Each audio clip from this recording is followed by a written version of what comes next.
Hello everyone, welcome to Wine with Women again, where we get to share a glass of wine and a nice chat with some amazing women who have done a great deal over the past few years to try and stem the rising tide of gender ideology. So tonight, my guest is a woman who's well known for her extremely insightful, sometimes cutting, and when we're lucky, slightly sweary tweet threads, and of course, a love of prints and a red pen. Dr. Clare Jones. Hello, Jane. I'm prepared. I came prepared. Cheers. Good. You came prepared. Good to know. That's half the job done. I had a slight panic because we came back from a camping trip and I couldn't find the corkscrew. So I was like, oh no, I'm not going to be. I'm going to be late because I have to go and buy. Can't do Wine with Women. Postpone till next month. Like, it shaped like a narwhal. It just completely vanished. But yeah, I found it in the wrong drawer. It was okay. Crisis was averted at the last minute. Excellent. So you're publishing a book. I am publishing a book. Yeah, the Radical Notion as an organisation is publishing a book of things what I wrote over the course of the last. Well, I think the earliest piece in there is from like 2015. Which is from what I call the first war, but most of it's from like 2018 when things really started ramping up, when a lot of us really kind of piled in during the gender recognition consultation. So yeah, I just started gathering some bits and pieces together. It was the women on Twitter's fault. They did it. They were like, "We want your threads. Can you put all your threads together?" So I was like, "Oh, I'll go and put some of my threads together." So I started, like, I've got all these, from the thread reader app. So I have like a whole, folder of them. So I started going through them and like putting them in a Word document. And then I thought, oh, this one goes quite well with that essay. And then I just sort of, and the next thing I knew, I had like 75,000 words. And I was like, oh, it's a book. It's just like, I've been lucky enough. The accidental book. I've been lucky enough that you've sent me a PDF of it before it's been published, and it's such a good idea. Publishing a whole load of tweet threads. I mean, it is such a great idea. I mean, this is how we live now. Why wouldn't you do it? And it's also a number of essays, and I think it's such a good idea. And honestly, the titles are really. They're exciting. I've read a few of them. I've skimmed some others because you only gave it to me on Sunday, and I haven't. Yeah, no, it was a bit like, here's an 80,000 word manuscript, Helen. Yeah. What you do, pull it out. Come on, catch up. But I think it's such a brilliant thing because it kind of gives a really good timeline. It sort of shows the history, the evolution when people, when we were first talking about this idea of categories are fuzzy, etc. Right. That's kind of what I like about it as well, because obviously, hopefully I will go off and write a slightly more serious grown-up book without swears and whatever when I'm pretending to be a grown-up person. Explaining. No, not without swears. Grown-ups swear. They don't let you write swears in proper grown-up books, I don't think, until you're very important, and then they let you put the swears back in. But yeah, no, it's a little constricting in some ways, but I think that's what's quite nice about doing it this way, is that I'm kind of thinking about, I just wrote the blurb for it last night, which is kind of weird, this thing about publishing your own book, because then you're just like, I have to write about myself in the third person and blow a load of smoke up my ass on the back of this book. This is very uncomfortable. I was kind of thinking about it in terms of like Frontline Dispatches. There's something I quite like about it that kind of captures the texture of the experience of it. So a lot of things are, responding to certain kinds of tweets or, certain types of arguments that we're all kind of familiar with, and, certain well-known trans activists and something. And so this whole experience has been so completely fucking bonkers, right? It really has. It feels like it's almost impossible to capture in some way. Like we're constantly forgetting things. Even those of us that kind of write. I think you've put your finger on it there. I think that this is what I got from this book. It's actually in the moment as it was happening, and you're like, actually, this was back in 2018 that this was happening. You know, a thread on fuzzy categories, or who are the gender essentialists here, and you know, and the tweet thread ones are really, I mean, they're interspersed with essays as well, but the tweet thread ones are excellent because it captures your red pen. Right, exactly. I was like, oh, what the fuck? And you're swearing. And I did actually put one of the colour pens of doom in, because I was speaking to Lachlan Stewart, and he mentioned it. He was like, I hope you will put one of the like multicolour pens of doom in. So I was like, I'm not sure if it's black and white on the inside, so I'm not sure how well it's going to translate, and you know, whatever. But you can see the scribbling. You can see the angry scribbling and the exclamation points, and they're like, what are you talking about? So yeah, I wanted something. I like, because it has that kind of timeline quality. Obviously, it's organized thematically. The pieces are organized thematically, but I wanted them all to be dated, so you could kind of, and they're responding to certain, you know, they're not just like abstract kind of, you know, exegesis on this thing. They're usually responding to something that's happening, or you know, an event or whatever. There's a lot of stuff that I wrote around the time of what I call like the Battle of Jk Rowling, right, when she first came out.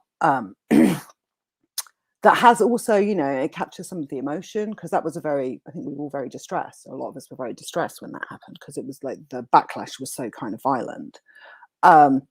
So yeah, I just wanted something that kind of captured the feel of it, and the kind of back and forth of it. Honestly, I think I haven't even read it all, and it's already, I can see it's really exciting to me. It looks like an excellent addition to the history of what's happened. Right. You know, it'll always be there. You know, when people sort of deny that this actually happened, any of this bonkersness happened. Here it is. Nobody was running around telling you that clownfish meant that men were women. That never happened. You're just a bunch of crazy, hysterical old ladies.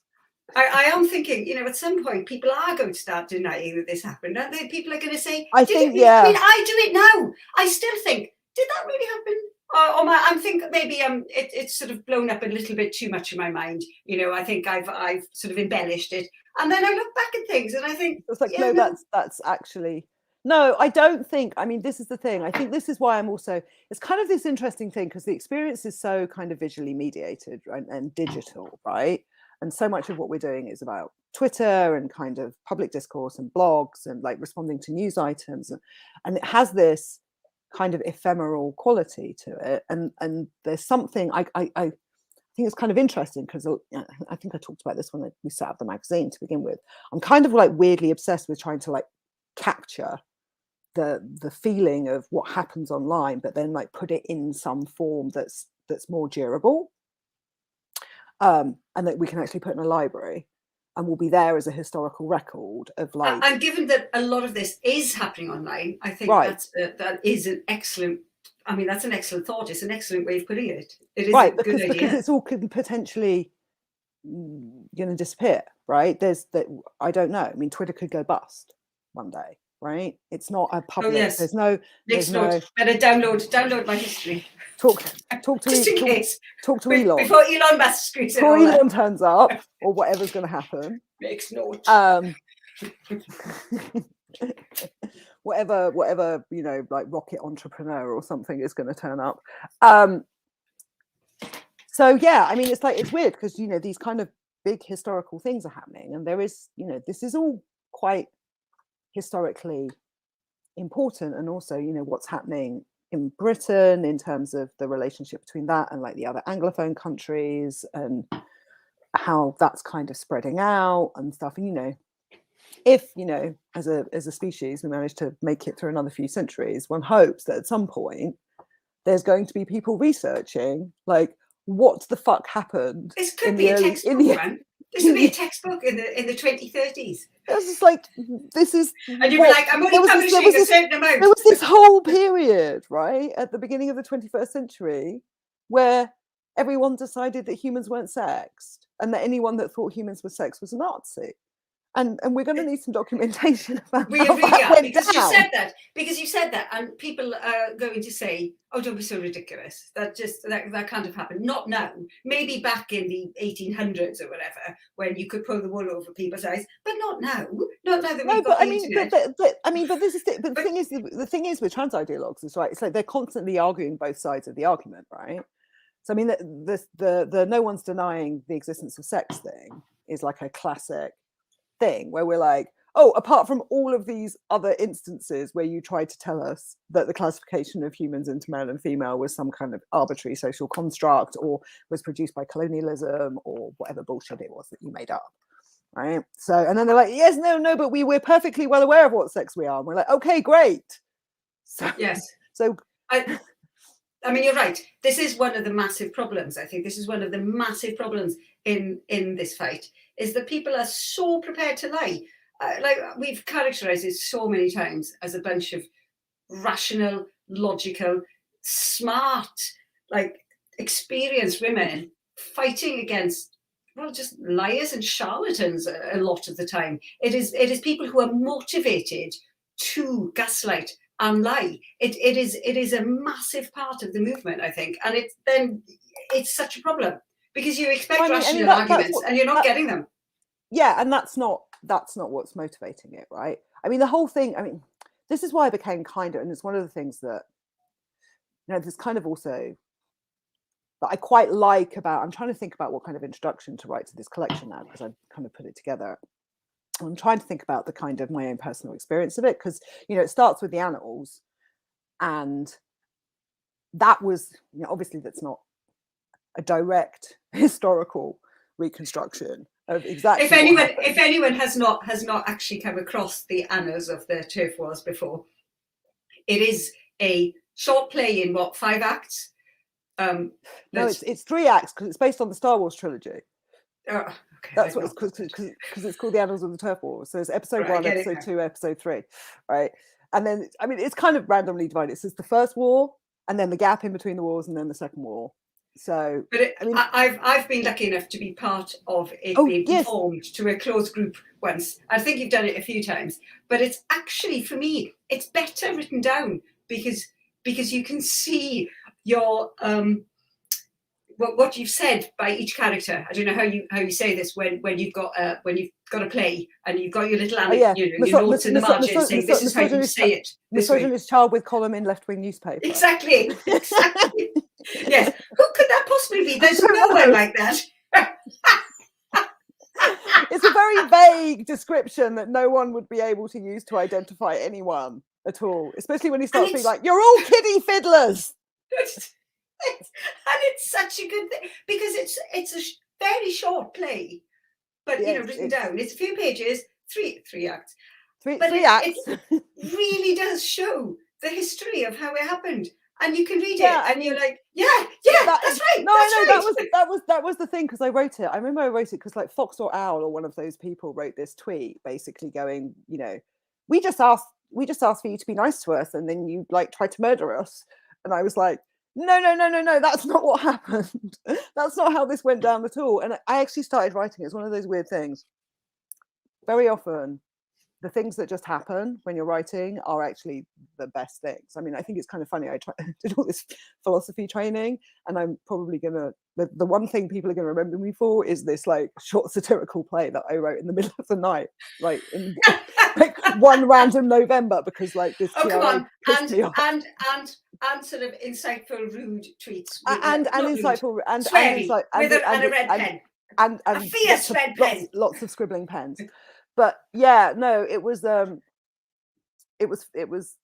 just was like, no, that's not what happened. So I just remember sitting down and starting to type like a reconstruction of my memory of how it happened. And it kind of came out, and I just actually stayed up all night and finished it. And then the next day I put it on Twitter, and I was actually quite kind of like, well, this is a bit left field for the things I normally like put out. So I just put it on Twitter, and then like Goswitch turned up and was like, oh my God, that is exactly how it happened. That's what I felt when I read it. I felt, this is it. This is exactly what happened. This is exactly it. And it's the first, and it, you know, for those who don't know, it is the very first part of the book. That is how the book starts. Yeah. And that really does set the scene, because Yeah, it kind you're of sets the scene for these other slightly more, but it kind of gives you the structure of the discourse and the kind of conversations, because we don't really have those conversations anymore, because they know we're not fucking buying it. They're not going to. Every now and again, we get some like wet behind the ears TRA from That's like right. the South Carolinas or something, who turns up and be like, "Have you never heard of intersex people?" And everyone like rolls their fucking eyes, and you're like, "It's not 2014, motherfucker." Yes. Which difference of sexual development would you like us to talk about? You know, it's like, what's the axis on the Y? What's the x-axis? You know, like we've been through. I think that's like, right. I hadn't actually considered that, but that's right. It is, as Sian Llewellyn has just said, the intersex argument is so old and tired. We have seen it all before, but Right. when we did all first start, you know, we were also new to the arguments. But I think this is another thing that the book really does lay out. All of the different arguments that have been tried and refutations to them, you know, fuzzy categories, gender essentialism, all of these things. Right. And because we have argued them, we've argued them we did, and we've done that. And also that kind of, the thing I also want is capturing the annals, and also is that kind of experience of when we first ran into it, and we all just kind of there just being like, what are you saying? You know, it took us quite a long time to like work out all the pieces of the arguments to like refute every single bit of craziness that they were coming out with, right? And to even to try and work out how they thought these things. I mean, this is, I think, something I find very interesting now at this stage in the conflict, right? Because they're still refusing to even try and understand our arguments or produce a decent rehearsal of our arguments so that they could refute them, because their entire strategy was no debate and we're not going to talk about it and they're Nazis. And obviously that strategy has now fairly comprehensively failed. Like, there is still a long way to go in this country, I think, in terms of unpicking the institutional capture and, you know, what's going on in schools, and, you know, the whole process of affirmation, and, like, you know, there's lots of nitty gritty unpicking in terms of, you know, kind of rectifying what's going on inside our public institutions and services. But at the level of discourse, we've basically won the argument, actually. Right? I think they're not really. Every now and again, someone will like produce one of these pieces, you know, but that it's just straightforward. Like now it's just straightforward. Like, we're just going to scream genocide. Every time they speak, we're going to scream genocide. We're not even going to engage in a conversation. We're not going to try. We're not going to come out and like even tell them to go and educate themselves. I mean, every now and again that happens. No, because they know when they did that. We all went and educated ourselves. And blah blah blah blah blah, and also and these other things and another thing. Yes. But you know, I think it was a really terrible mistake on their part to tell us to go and educate ourselves, because we did. Well, we did, and we also, like, you know, I remember that period in like 2013, 2014 when I first ran into it. You know, there was like, and I'm sure you were, so there was lots of like little huddles of women in corners of the internet, like trying to like, I'm like, well, they're saying this now, like, what's this about? And then, you know, kind of carefully working through like how we were going to deconstruct all of this stuff, and you know, and then a lot of what we did on Twitter, I think in sort of 2018, 2019, when it was, because the traction that happened around the GRA consultation was really a massive turning point, right? Because up until then, I don't know how to tell this story, but, you know, in 2013, 14, 15, when we first ran into it, and there was a lot of just like huddling in the corners and just being like, oh my God, these people are saying this insane stuff. Like, how are we going to refute it? We couldn't get any traction at all. You know, every time we tried to open our mouths, they would scream Nazi at us and we'd get no platforms and blah, blah, blah. We couldn't get any columns published. Nobody would talk about it. It was like throwing tiny stones at this massive, like, you know, edifice. I mean, I think it was like 2 or 3 years that I was out on Twitter, like trying to like be like, this is nonsense. And after 3 years, I had like 410 followers. Like, Oh Nobody, yes. nobody, No, I remember. I remember. literally no one cared. No, I was thinking this morning, when I sort of joined this, I think Helen Saxby's in the comments. I knew Helen Saxby from Right.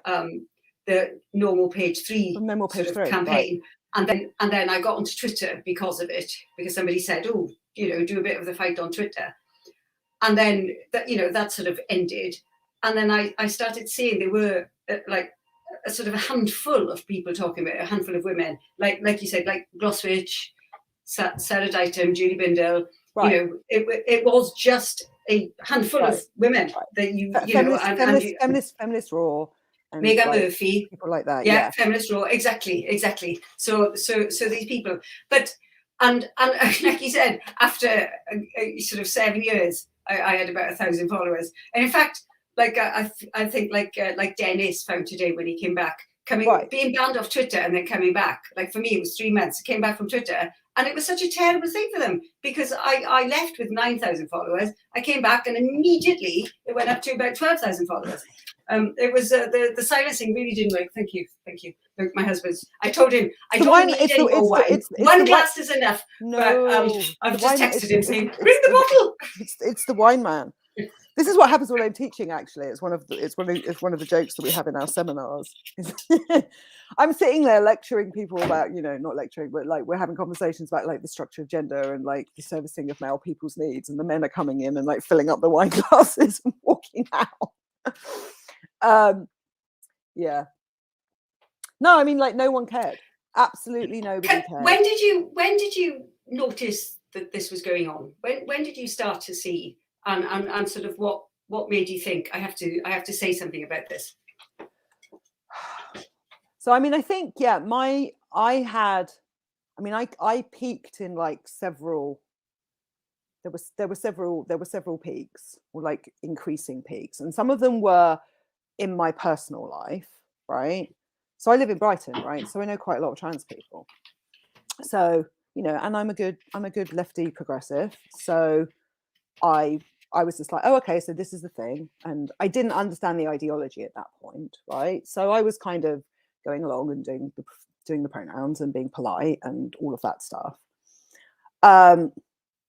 Then the first thing that actually happened was the first thing that set my little antenna off was a Facebook, like a conversation that was going on Facebook with a group of female friends. And we were talking about our experiences of being kind of gender non-conforming teenagers and how that had affected our sense of ourselves and our relationships with our bodies and that kind of stuff. And a trans woman who wasn't a friend of mine, but must have been a mutual friend of one of the group, I don't know, I'd never encountered them before, turned up on this wall and just started typing in block caps, "I am a woman, I am a woman, I am a woman, I am a woman, I am a woman." And we were like, oh, okay. And that was the end of the conversation. So you had like 5 women sitting around having a nice conversation about their experiences growing up and talking about their experience of gender and femininity and blah, blah. And then my trans woman came in and just basically clearly found it very threatening, needed to assert something, did it in quite an aggressive way, kind of barged into the space. And then kind of the group just kind of was like, and that was my first moment of being like, I'm not, that's not okay. There's something up. There's something up. Firstly, a bunch of women over here are just talking about their own experiences of being female in a patriarchy, and that threatens you in such a way that you need to like barge into this space and like make some kind of dramatic assertion. And secondly, it destroys what's happening between the women. And thirdly, we don't feel able, apparently no one feels able to say, like, mate, that's not on. Like, we're just having a chat here, like, calm down. So that was my first kind of little kind of spidey sense of like, and then there were a couple of other significant events. One was that I got involved in trying to set up a feminist party with Marina Strinkowski. Oh, yes. It must have been about 2012, 2013.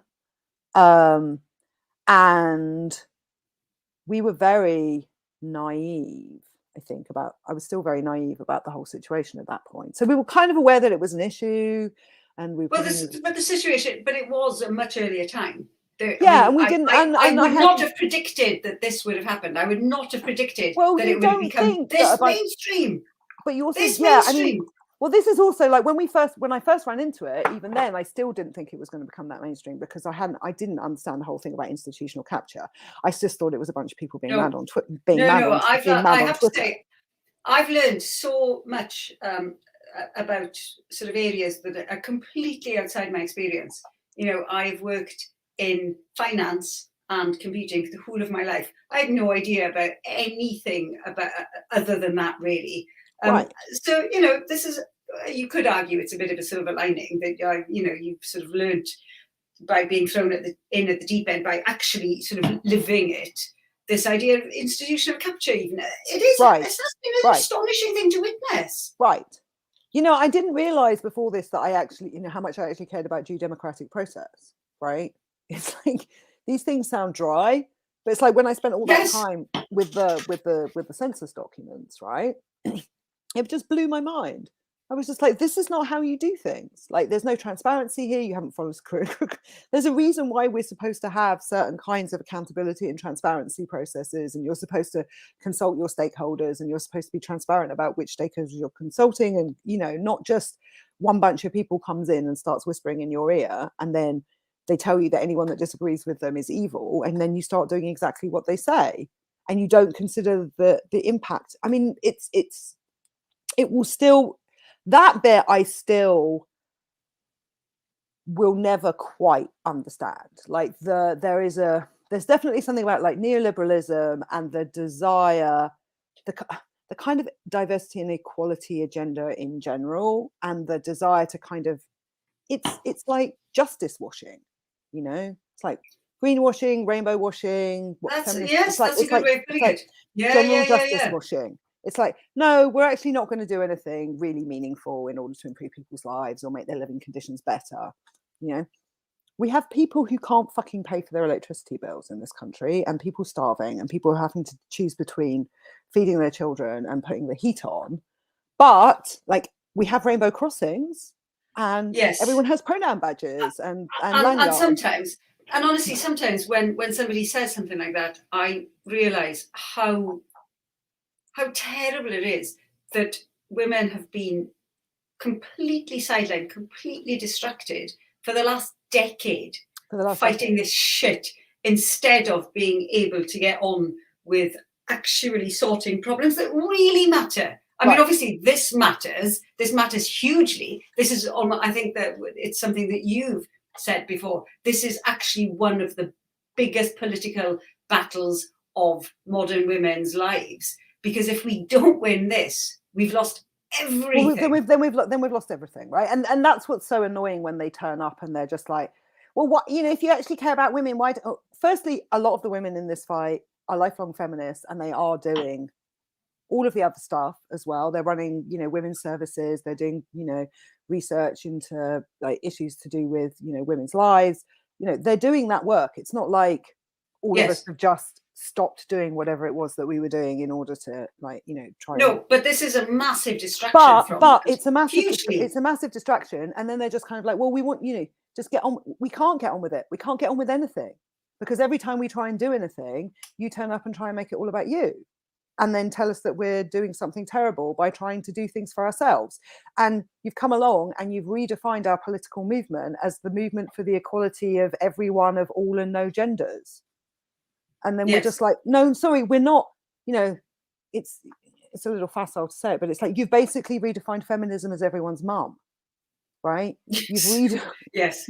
I know it's been said now many times. But you're exactly right. It's actually exactly what has happened. I mean, it's like that thing with the Everyday Sex Show, that there was this definition of, you know, well, that was the whole thing.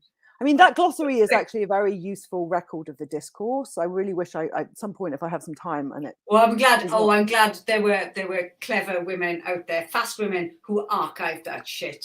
Right. I mean, that was because, you know, they've already tried to whitewash it. They've already changed their website. I'm sure they have. You need to give me the link of who has the archive, because the other night I was like, this is going to disappear, and this is a really important record of the state of the discourse at this point, because it had like every fucking crazy. I mean, everything. Every crazy fucking ideological bit of nonsense mixed in with all this theatre vocabulary. It was bizarre. Yeah, exactly that. Like, backstage, the very title, the family sex show.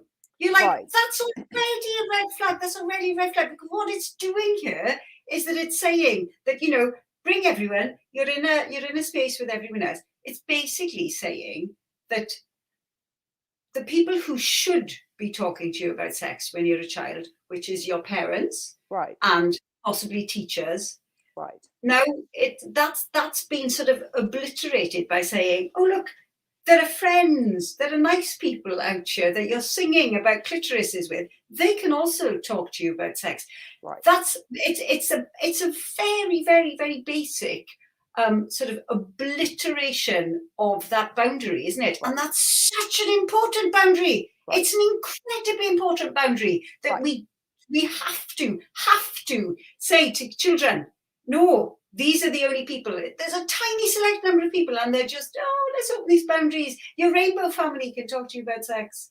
Yeah, no. I mean, this is the whole thing, right? It's like the whole kind of norms are bad, boundaries are bad, blah blah blah blah blah. It's like, well, sometimes boundaries are bad, and sometimes boundaries are really, really important.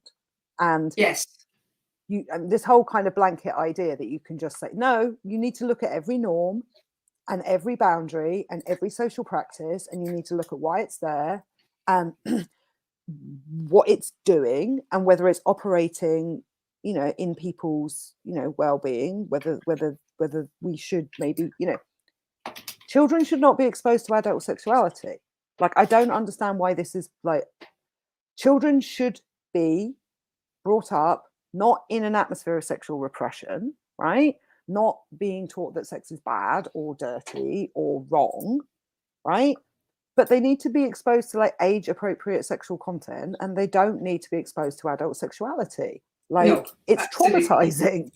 Yes. Like, I remember certain things that I was, you know, I'm not going to tell stories because, you know, the people involved are alive and they know me still. No, I remember certain things. What's going? Oh, sorry. What happened? My headphones ran out of charge. And that sounds like some cop show. Yeah, well, yes. Let's ignore that. Sounds like we should be like, it's again. Okay, it's done. It's all done. Are we like in a 70s female duo cop show or something? That's the Riverboat song. Oh, is it? Ocean Colour Scene, and it seems to pop up every time I hit my microphone. Okay. Yes. Anyway, I'm back now. Yeah, no, you don't want to do that. No, like you really don't. It's this whole kind of thing about.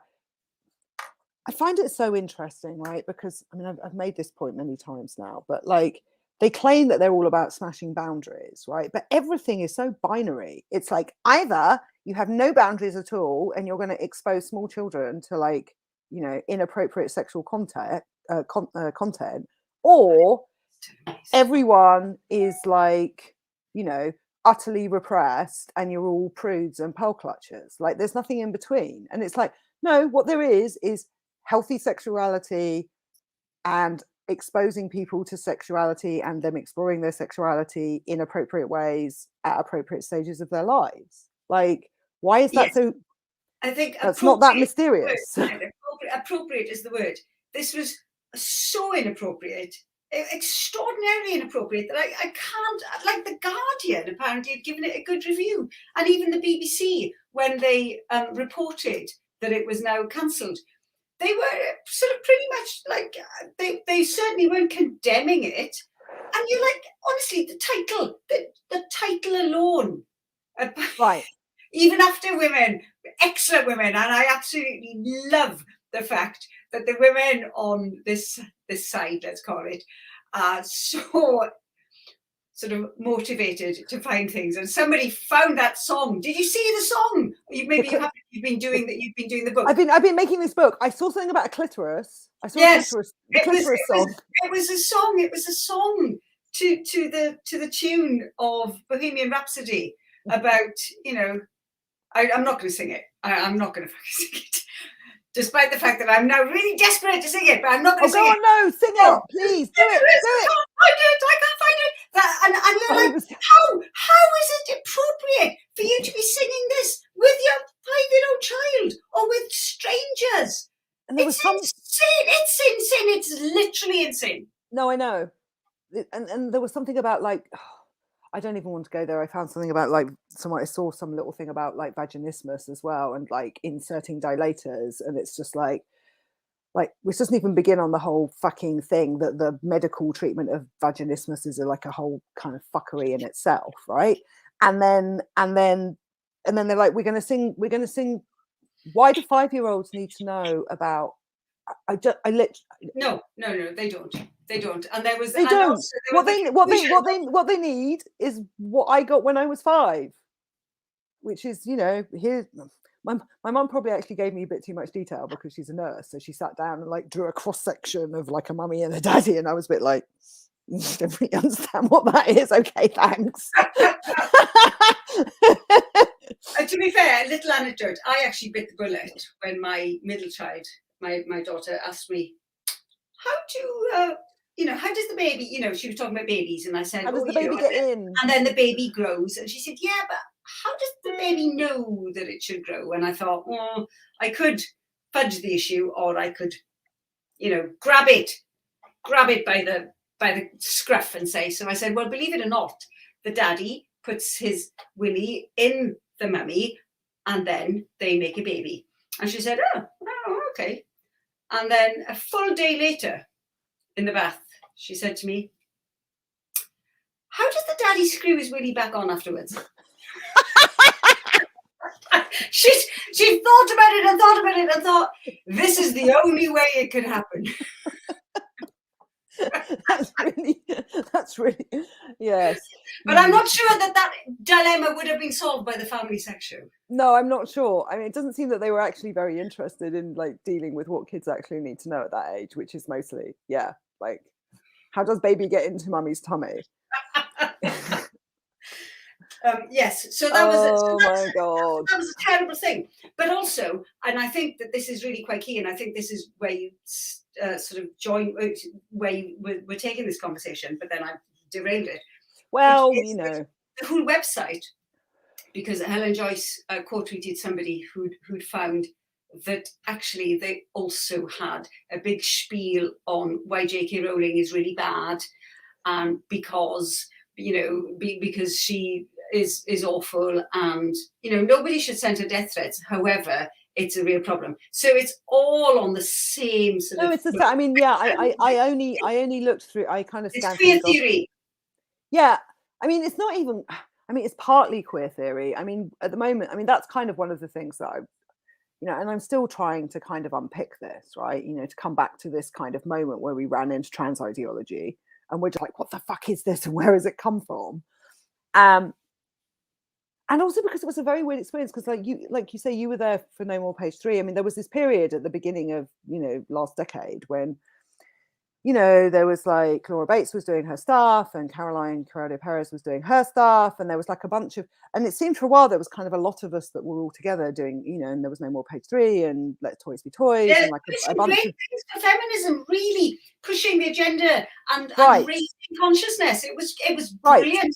It was really good. It was really good for a couple of years. It was like, here's this kind of nice online feminist resurgence thing. And then it was, and I still don't know how this happened and whether this is just how it appeared, but it seemed to me like a whole load of people just, it was like an episode of Doctor Who where they have one of those like weird things in their ears, and then like they all get some kind of like download and all started like chanting exactly the same things. And the rest of us were suddenly like, what's happened? Like they've all been kidnapped and like turned into kind of weird meme chanting zombies. Like, what is happening? And none of this makes any sense. No, and that's what's really frightening is that virus really took hold. And it's not, you know, it's not sort of a tiny number of people that's been affected. It's an extraordinary number. It's a whole generation. I mean, Tumblr was what happened on Tumblr kind of from the middle of the first decade of from the middle of the noughties, like into the beginning of the last decade. And I do feel like, and I'm not sure we'll ever get to the bottom of how this happened. There's been some quite interesting accounts by detransitioners who were kind of indoctrinated on Tumblr, and I don't necessarily agree with all of their analysis, but a lot of their observations about the role of Tumblr and how that worked and how various different pieces of things were kind of, because there's a lot of different threads, right? There's the intersectional feminism thing, and then there's queer theory, and then there's trans ideology and queer theory don't start as the same thing. They kind of, trans ideology, as far as I can work out, begins as a form of legal activism.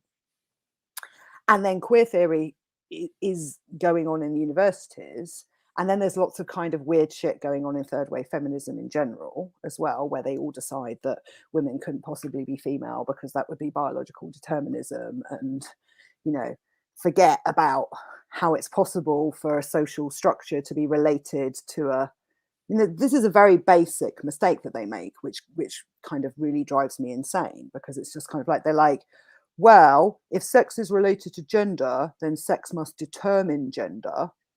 So, and that will be biological determinism, and that's bad. So therefore, the relationship between sex and gender must be completely random. Yes. Honestly, and it's of course, it's not fucking random. No, I really, this is one thing that really bugs me. This charge of gender essentialism, and so that's the one essay that I read first. Right. From the Annals of the Turf War play. Right. Who are the gender essentialists here? And it lays it out so well. It's perfect. You know, it really does explain exactly the problem. Yeah, because they're looking at what we say through their lens of what they put on us, and it's really, and honestly, I would encourage. It actually took me a really long time to work out.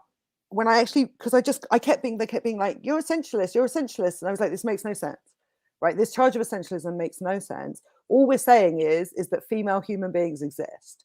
You know, that's how I got into the whole carrot thing. I was like, saying female humans exist is as essentialist as saying carrots exist. You're basically saying that you don't believe anything's exist in the world. Okay, well, clearly that's nonsense, right?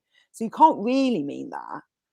But when I worked out that they've already decided that the word woman means the gender role, and so when we say women are female, they cannot, even though we keep saying no, we mean that the word woman designates a sex class, not that only female people can do the woman thing. Yep. But they literally, everything gets like re-scrambled through the ideology, and they can't hear it. They can't hear it.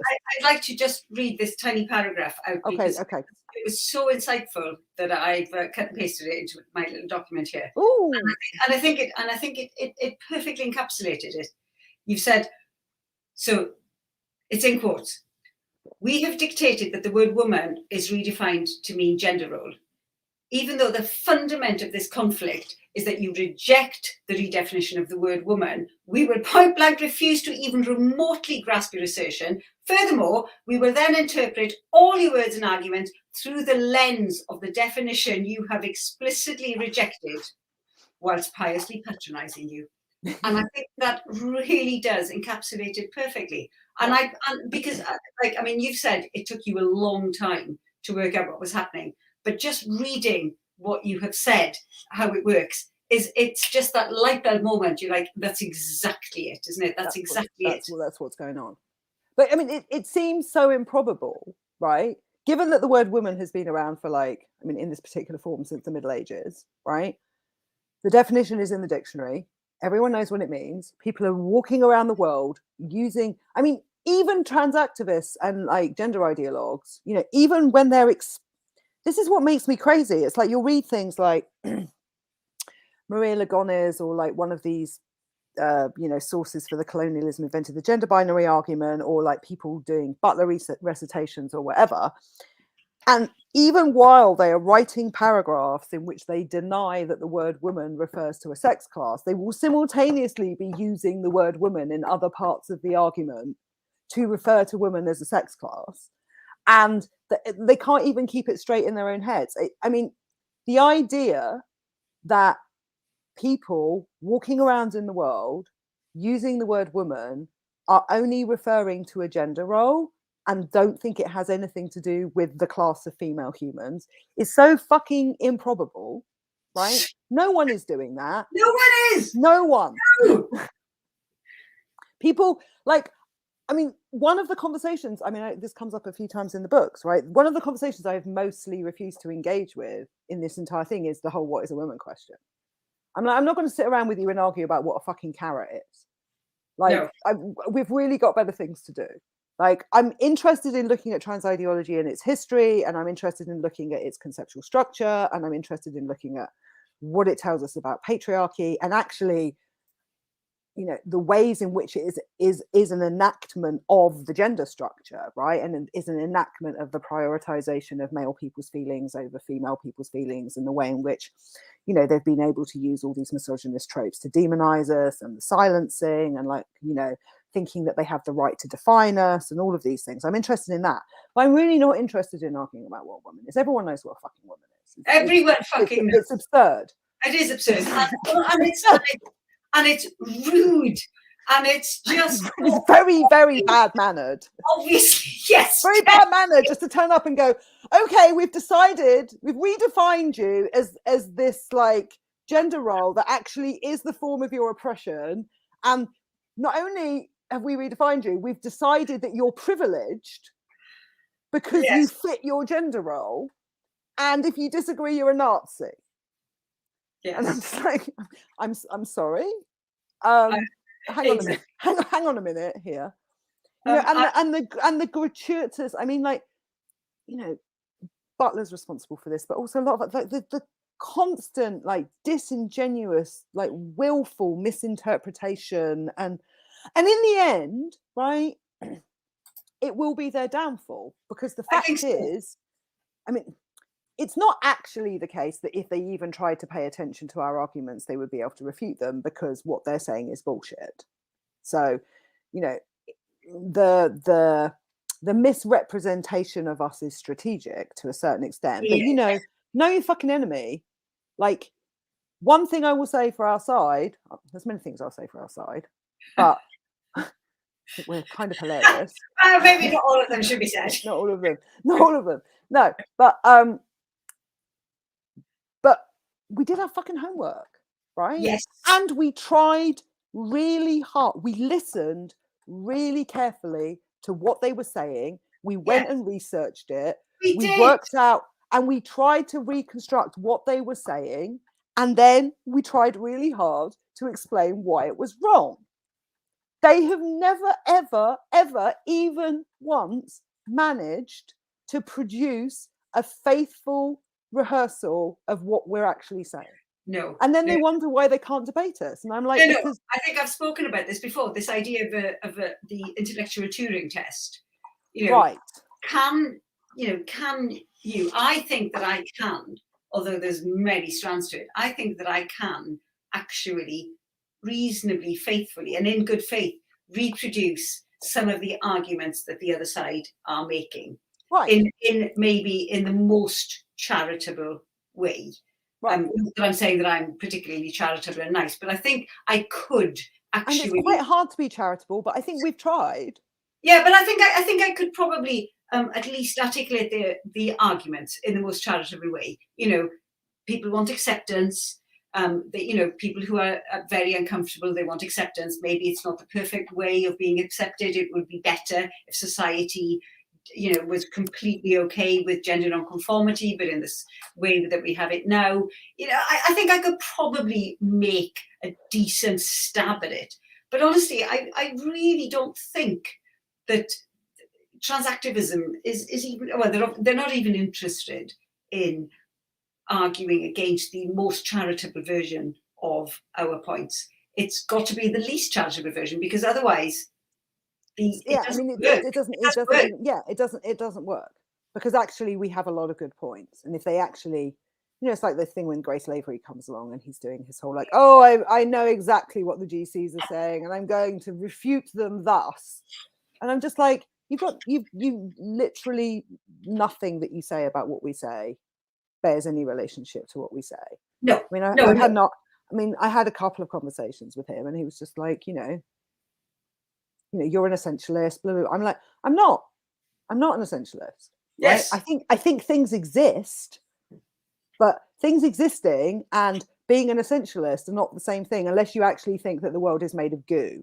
And I promise you, if the world was made of goo, you would not be able to get out of your house and cross the road. And every time you get out of your house and cross the road, you're looking at objects and understanding what they are and making judgments about things. And none of you are living in the world as if this bullshit about everything being constructed arbitrarily was actually true, because you wouldn't be able to get out of bed and walk across the floor without turning on the cat. So this is like nonsense, right? And they don't know what we're saying, because actually, and what we're saying is actually quite simple, right? Very simple. Is that female people exist, we're oppressed on the basis of sex, and we have some rights, and we would like them to be respected, and that we have a right to self-definition. We have a legitimate political interest in the existence of our class in law. Like, how is that controversial? And actually, I think what I want to say here about the book and what you've written is really interesting, because there are, you can advocate for women's single-sex spaces and sports, and the right for homosexuality to be defined as same-sex attraction, without actually really thinking about the sort of the theory behind what, a lot of it, that, because that is quite simple. It's quite simple stuff. Like anyone could say, yeah, that's quite logical. But what you have brought to us in this book, I think, is a lot of the thinking behind what you have just said about, women are oppressed on the basis of their biology, etc. And I think one of the silver linings of this whole fight that I have found is that you, for instance, you've in a sort of Rumpelstiltskin-like way have taken straw and woven it into gold. There's been some bad things that have happened, but there's been some massive sort of silver lining. It's true. There's people like there are people like me who haven't ever really sort of had this or thought about a sort of a more theoretical feminist education, and now we're getting it. Now we've thought about it, where and we've all met other women who are now thinking about it. That's really good. And that's kind of, people sometimes ask me, like, how do you keep going? And sometimes I'm like, I have no idea, because like I'm bored myself silly. But actually that's what keeps me going, right? Because it's actually a really good, there's something about trans activism that so perfectly crystallizes the structure of patriarchy that it gives you a really incredible wealth of material in terms of articulating and like exploring how that structure works. And like in the encounter between women and this insane discourse, there has been like, it's been the most incredible consciousness raising exercise. It really has. And people think, oh, consciousness raise. No, women have, because women don't live as a class, right? Creating like feminist consciousness is difficult, and it happens in moments, and then it gets lost, and then it happens. When you say women don't live as a class, what do you mean by that? Well, is it because if we consider that there's three main axes of structural oppression, right? Socioeconomic, class, race, and sex, right? I see. Women don't live with, we're not in groups with other members of our class. Yeah. Right. Yeah. We're all distributed, and we tend to live with the oppressor. So creating feminist like awareness of the discourse of that is more difficult to create among women, right? and it's more difficult to maintain, I think.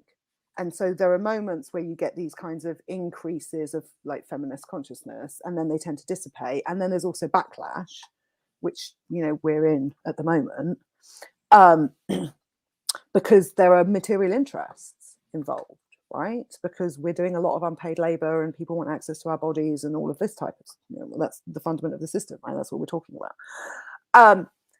So weirdly, by doing something so fucking insane and audacious and frankly just completely out of order, as thinking that they have the right to come along and redefine us as the image of our oppression, and then sneakily go behind our backs, capture our public institutions, attempt to effectively politically erase us as a class, and then tell us we have no legitimate interest in our own political existence, and that by talking, even thinking we have a right to meet and talk about our political existence, we're committing a hate crime.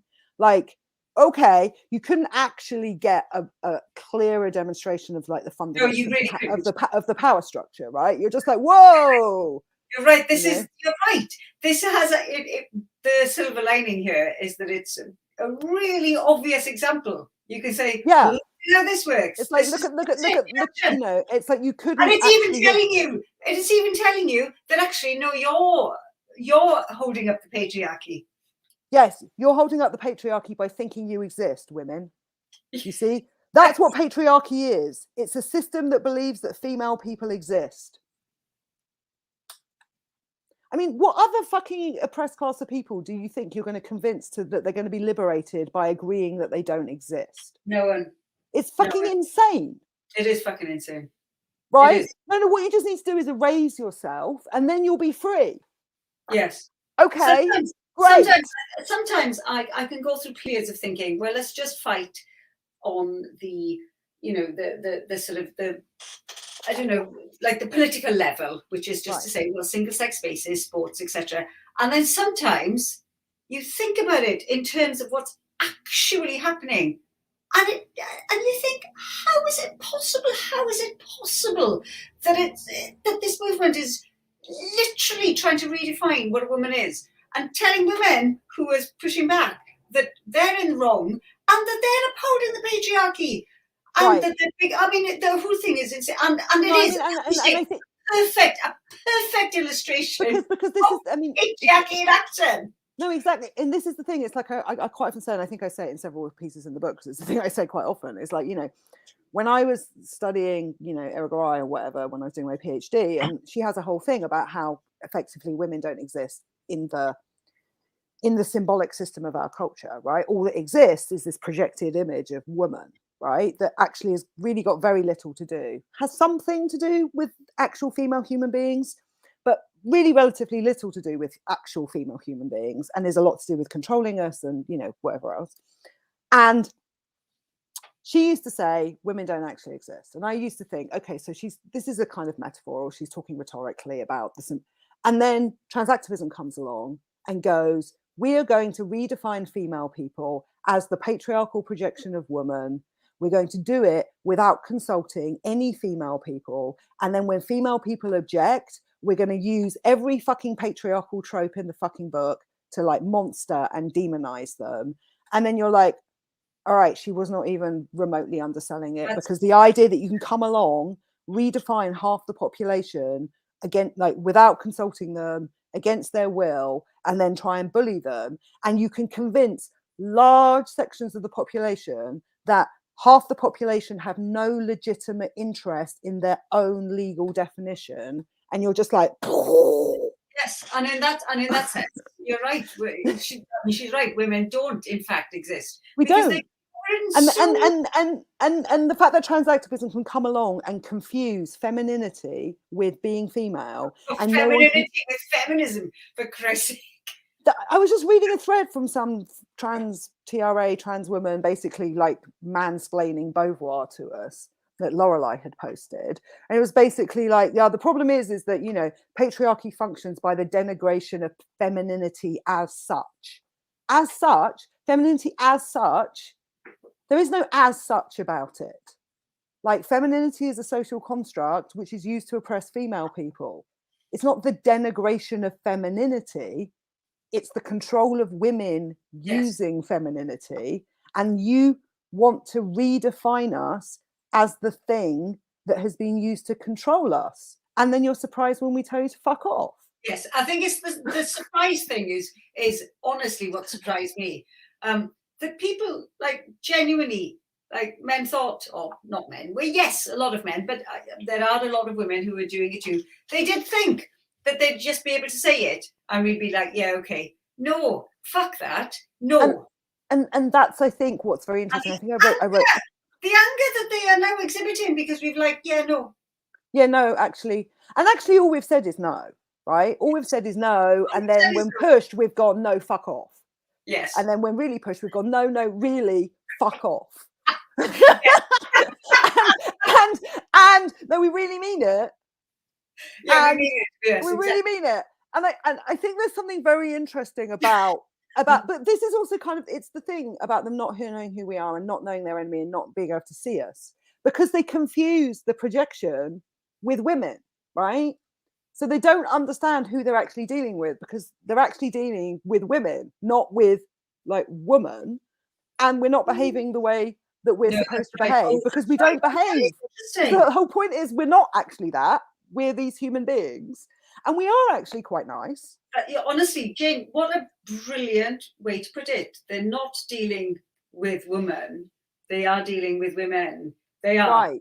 And then they're like, the women are in fact also intelligent, rational, logical, and willing to speak their minds. And can collate lots of data. And also, you know, there's the whole thing that we're supposed, you know, we're social, you know, there's a lot of female socialization, and that has had a very strong role in terms of, you know, younger women's compliance with this and the be nice and the be kind and all of that, for sure.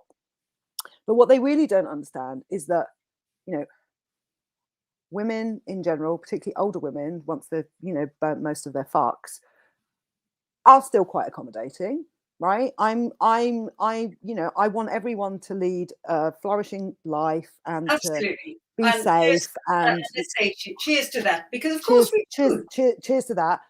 But if you monumentally take the piss like this, then once we put down a line and we go, no, we are going to hold that line. And we're not, the more you bully us, the harder we're going to hold that line. We have held the line. And I personally sense that things are now shifting a little bit. They are. Are you feeling it?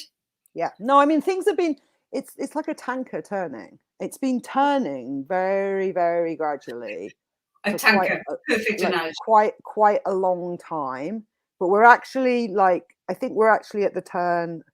Like, I don't want to.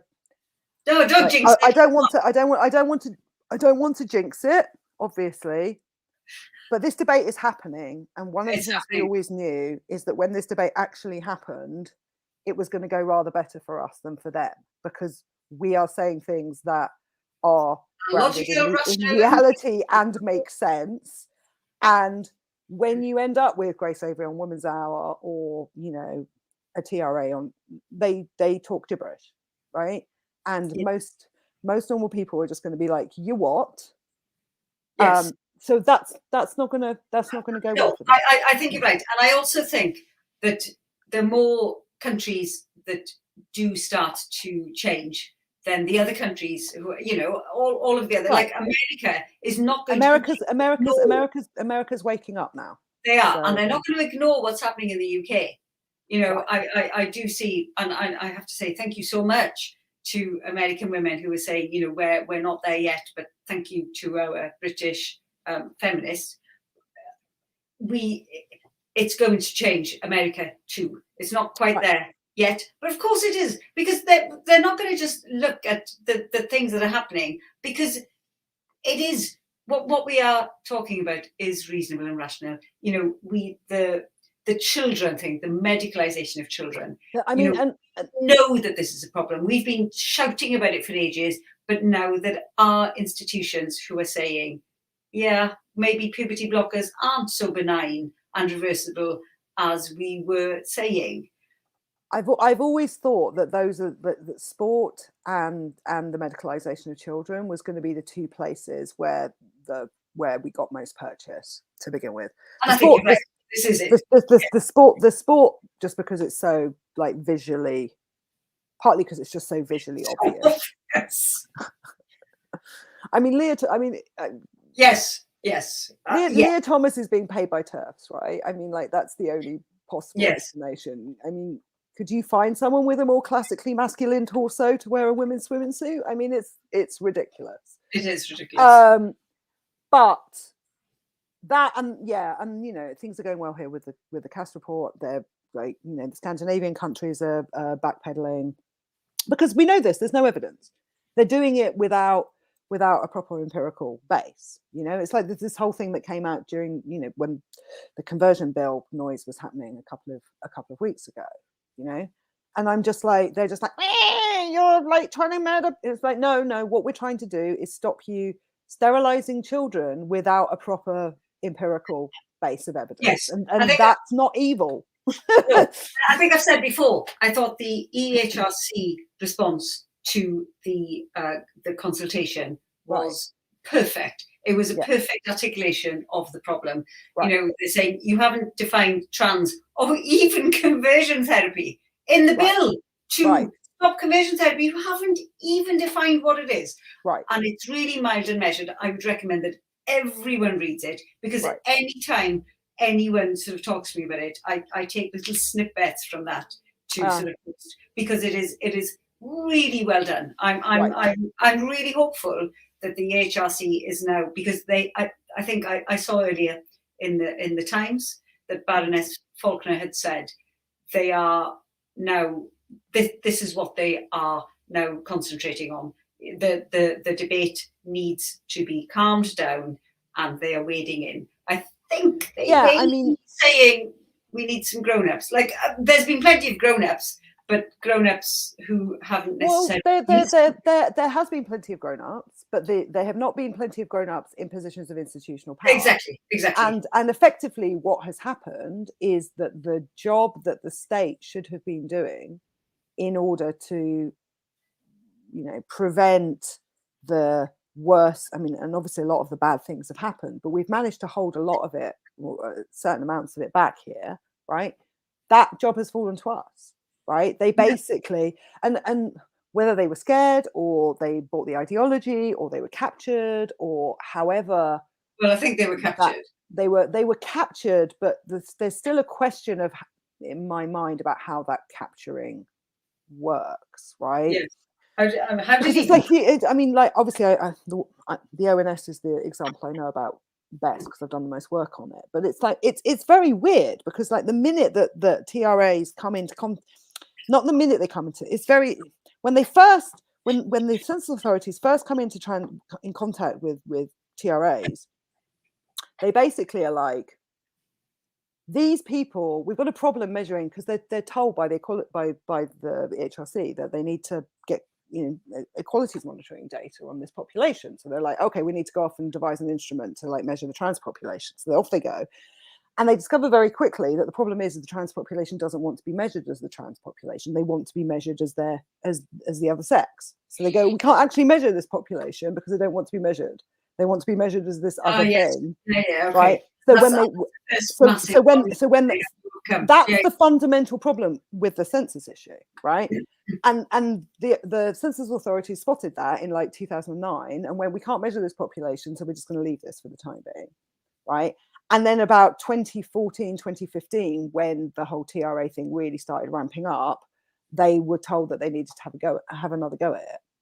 And then at that point, the TRAs come back in and they start consulting with them. And then ONS just completely roll over and just start writing down all of this complete nonsense and like fuck up the sex question on the census. And then they're just like, oh, we don't know what we've done. And we're like, well, you started measuring people of the other sex in the sex box. That's what you did. Yes, and honestly, and this is, and to bring it back to where we started, this is why I think this book that you are publishing is so important, because it does have a history. There's timelines. I really like the fact that you you've included Twitter threads with dates Right. and essays with dates, so that you can see how it's kind of evolved. Right. And it is, as we have said, a really important sort of just a writing down of what's happened, because Right. people do deny it. But we know. People do deny it, and I also there, man. We were there. We were there, and we have problems believing that any of it happened. Yes. I am convinced that I will get to the end of my life and I will still never really come to terms with the level of insanity. It's like, you know, yes. that you know, it's like, oh yeah, no, when I grow up, I'm going to spend all of my time trying to convince people that humans are sexed, and that this might be significant for our social organisation. I didn't really think I'd be here. I didn't see that one coming. No, I didn't see it coming. No, but that thing that Helen Joyce says, like, you know, I've got a PhD in mathematics and I like work for The Economist, and I'm going to go down in history as the person who pointed out that if you put male people in female people's space, it's not female people's space anymore. And honestly, she did not go down as the person who said penis on Twitter a lot. But, we each have our own. Everyone has their thing. I'm the sweary red pen person. you're the penis person. We've overshot by. Of course we have. I'll stop talking. So I it's want lovely to say to see you, Helen. Thank you for having me. So much for coming on. I really hope that you come on again.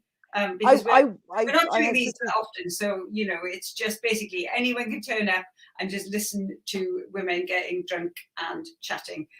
Thank you so much, everyone who joined us.